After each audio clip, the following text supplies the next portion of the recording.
Halo Lur, halo Mbak Bro, Mas Bro.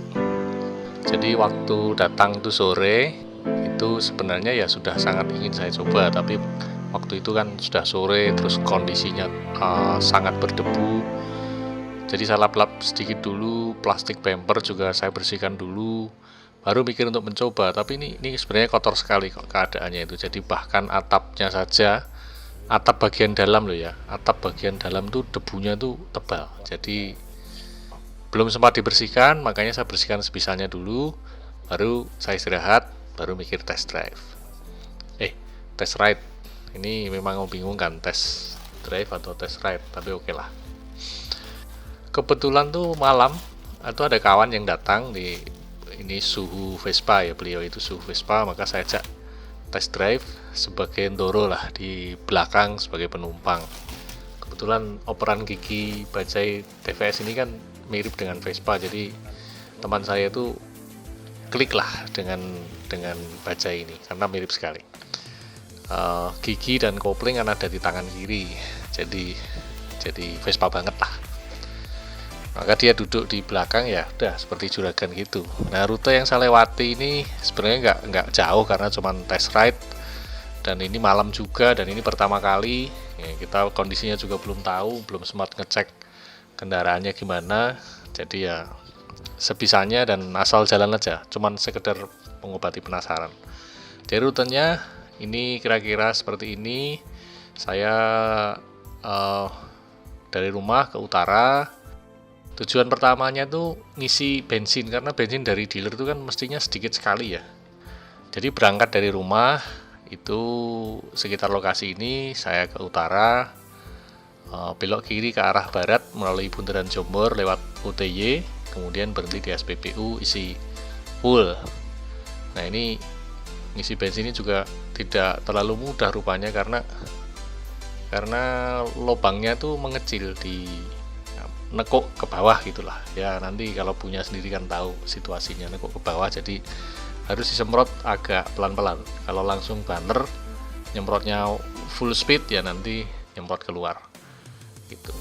Jadi diisi full, dan petugas SPBU juga mungkin baru sekali itu kedatangan spesies ini, jadi ya mereka 2 orang tuh nanya-nanya banyak itu, jadi ya kita seneng-seneng aja.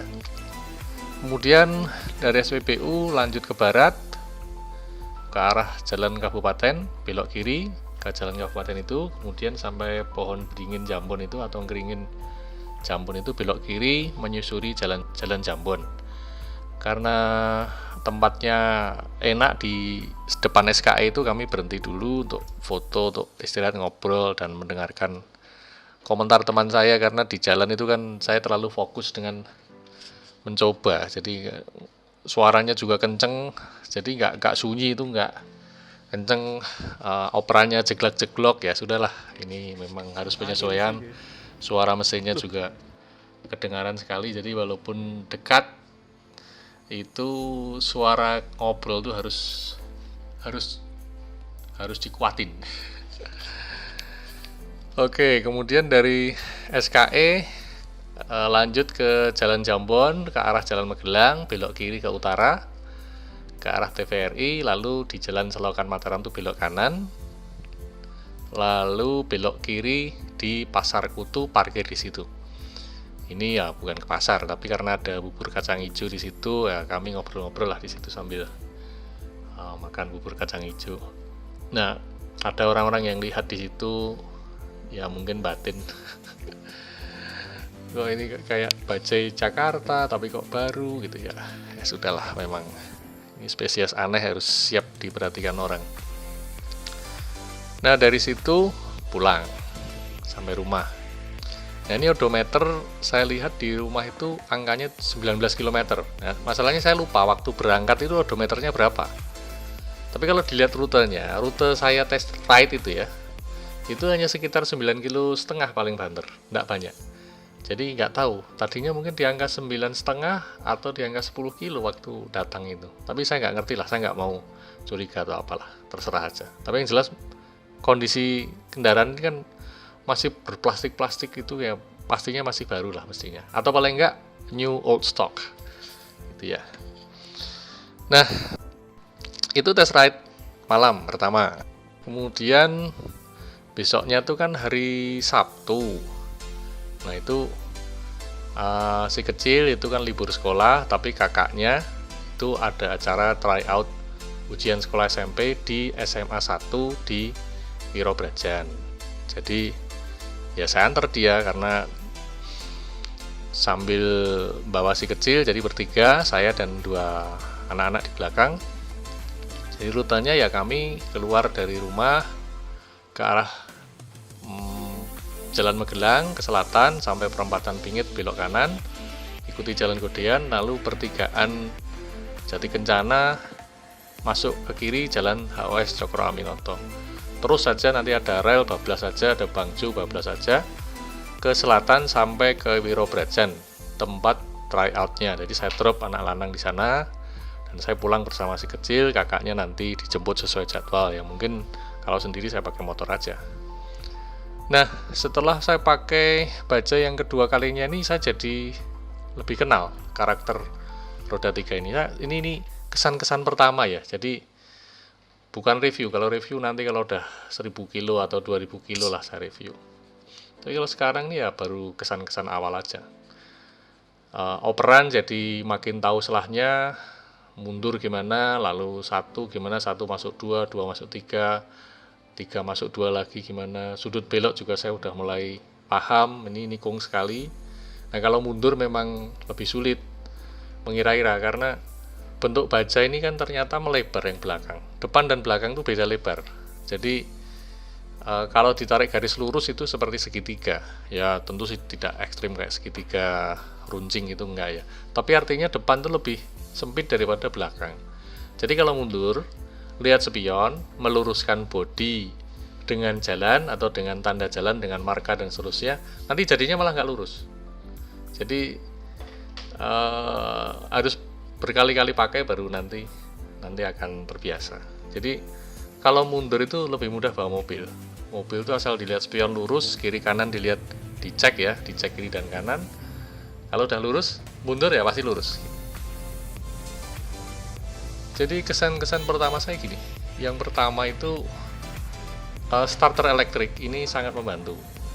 Starter tangan ada, engkol tangan kiri, tapi kan perlu ya nggak berat-berat amat, tapi ya perlu kekuatan lah. Kemudian operan giginya yang kedua, operan giginya itu saya kagok itu karena alot itu ternyata. Saya pernah pakai Vespa. Saya nggak punya Vespa sih, belum pernah punya Vespa. Tapi saya beberapa kali pakai Vespa itu rasanya lebih mudah daripada ini. Mungkin karena masih baru ini ya. Jadi mesinnya belum break in atau apalah, nggak ngerti. Kemudian yang ketiga, suspensinya tuh rasanya keras. Mungkin biar lebih stabil karena roda 3 ini kan stabilitasnya tidak sebagus roda 4. Jadi kalau jalan aspal halus oke, tapi kalau jalannya rusak atau konblok yang nggak teratur gitu ya gonjang-ganjing. Kemudian yang berikutnya, yang 4 kesan-kesan saya itu kendaraan ini mengikuti kontur jalan. Jadi kalau mobil roda 4 itu kan satu roda dengan roda yang lain kan saling mengkanter ya kalau miring itu. Kalau roda 3 tuh enggak, miring ya miring aja gitu. Jadi agak kaget juga awal-awalnya. Kemudian yang berikutnya, yang kelima itu nggak bisa kenceng. Tes ride pertama saya jalan cuman maksimal 40 km per jam di speedometer. Kalau di GPS ya paling 35, 36 atau 37 itu sudah gigi 4. Nggak maksa sih. Nah, kalau dipaksa pasti lebih kenceng, tapi ya itu jalan santainya begitu. Itu sesuai dengan petunjuk di buku memang. Tapi bukan hanya tidak bisa cepat, bisa cepat sih pastinya, tapi saya belum pede cepat karena pertama itu masih baru. Yang kedua, kalau belok ini kan belok kiri kan terbuang ke kanan, belok kanan terbuang ke kiri, rasanya kan begitu. Nah kalau cepet-cepet ya belum pede, saya kan belum tahu batas miringnya atau batas kecepatan belok itu seberapa, kan belum paham. Nah kalau pernah mengendarai roda 3 misalnya, itu baja ini jelas lebih luas, tetapi jejak-jejak khas pengendalian roda 3 ya sama saja. Jadi agak ngebuang-ngebuang gitu karena belum biasa. Tapi baja ini jauh lebih luas. Kemudian kesan berikutnya, saya merasa lebih aman di dalam baja ini daripada di atas motor, karena kan berada di dalam ruangan, dalam cangkang gitu. Walaupun tidak sepenuhnya terlindungi seperti mobil, tapi ini kan badan saya tuh tidak ada di luar kendaraan, tapi di dalam kendaraan. Kemudian yang berikutnya itu jadi pusat perhatian. Ini berhenti dilihatin, di SPBU ditanyain, kondisi parkir juga di dekat-dekatin orang, yaitu ini sesuatu yang tidak saya harapkan dan tidak saya antisipasi. Tapi ya saya sih cuek aja ya. Tapi kalau ada yang tertarik lalu nanya-nanya, ya saya jawab aja sebaik-baiknya. Jadi orang mikir mungkin ini yang beli ini orang aneh ya. Ya aneh sedikit memang, nggak apa-apa. Oke Lur, mungkin itu yang kesan-kesan pertama test ride ya. Sampai ketemu lagi Lur, sehat selalu.